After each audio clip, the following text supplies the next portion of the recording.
I started researching various companies on their lease purchase programs because I knew I could make more money as a lease operator as opposed to a company driver.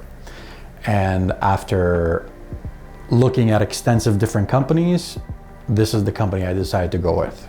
Came down here, spoke to him. He was very candid. He was very open about everything. He sat me down in the office. I remember he sat me down and he actually brought out invoices from other drivers. And he actually showed me, you know, what these drivers were making, you know, what the deductions were, the fuel and everything, and what they were making at the end of the day.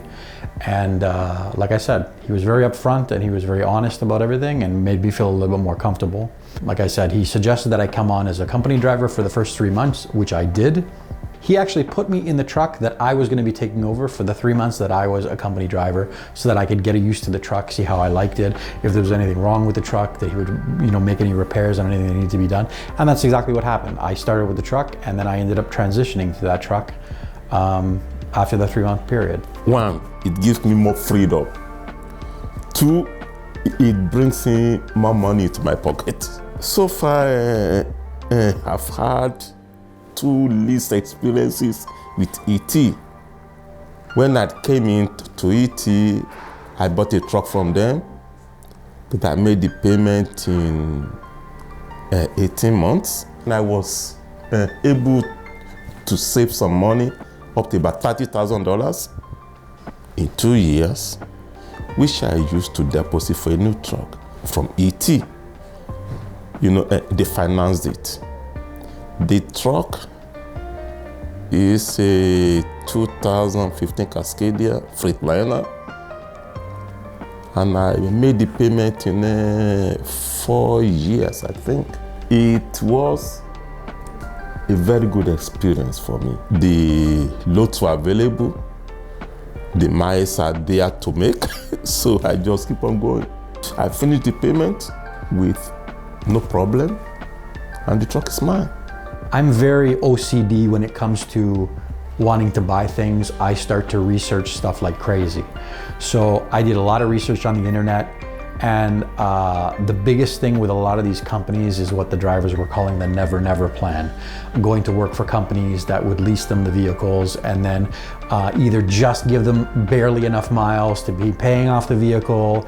Like I said, I think I contacted one company and you know, it was almost like they were all ready to hire me, and then I made the comment to the lady, I remember to the lady, I said, you know, you guys don't have a very good reputation on the internet with your lease purchase program. You know, people were calling it the never, never plan, and they were never actually getting to own the trucks. And then she got very offended and she was like, oh, you know, they don't put in the time and the effort, the plan works and whatnot. And after that, I never heard a word from her. Whereas actually when I came across ET, everything that I was reading was positive. There were very positive reviews online, positive reviews of people that were speaking about the company, like I said, which made me feel more comfortable about getting into it. There's no BS. Do you know what I mean? There hasn't been any BS since the time that I've been here. I've never had any issues with my miles. I've never had any issues with my dispatching. I've never had any problems with, you know, getting something repaired on the truck or dealing with them since I've been here. So, I mean, that's a trust that you build between a driver and a company. You know, that's the way I feel. We ended up making like $93,000 a piece, and that's after with the truck payments, any maintenance I put on the truck. So, I mean, we're doing very well. Actually, this winter, I thought we were going to be slow, and we've actually been doing, I mean, the COVID hasn't hurt us at all. Let's put it that way. The COVID drove fuel prices down and opened up other freight that maybe we weren't hauling before, food, medical products that needed to go from A to B. And that actually helped us rather than hindered us at all, which was quite a surprise. More money is coming, I can see. And the freedom is always there. Mind you, more money with more responsibilities, because, you know, I mean, as an owner-operator, the truck is yours, all the maintenance and all the expenses are on you. The better you take care of it, the less the expenses. You learn, you know, to take care of your truck. Because as an owner-operator, it is your second wife. If you had one before. Figures don't lie, okay? No matter the way you calculate it, even as an owner-operator still paying your lease, you still have more money in your pocket than a company driver.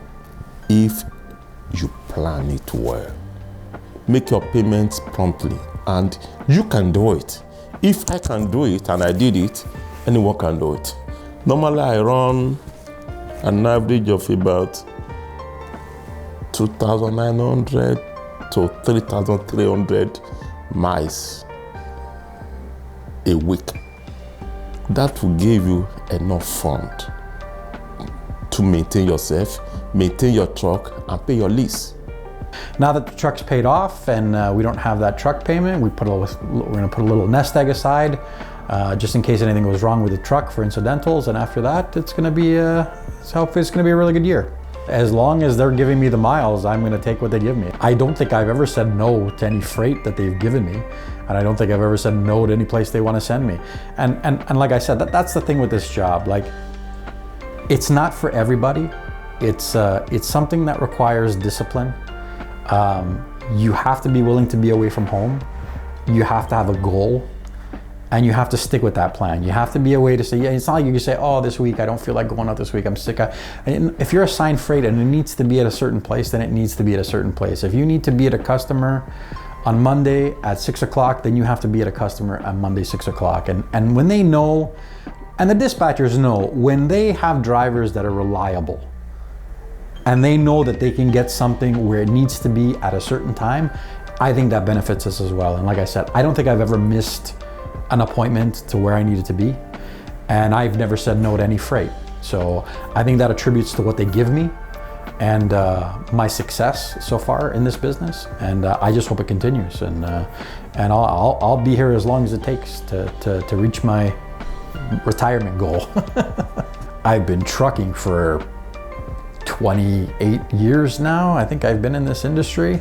I had my own truck years and years and years ago, going back almost 24 years, 25 years ago. And like I said, they got to a point where my wife, we were a younger couple. She didn't want me being away from home. And I gave it up to be home every night to be with my wife and raise my kids and family. And I had an my wife was in a position where she was working from home, and she worked from home for almost 17 years, and she was making very, very good money. And there was no need for me to have to go out onto the road. And like I said, when she lost a portion of that job and lost a really big chunk of her income, that's where I had to step in to say, okay, well, we need to stay on track for our financial future and for our goals. So I will work in this industry as long as I have to reach my goal, whether that's the next 5 years, whether that's the next 10 years.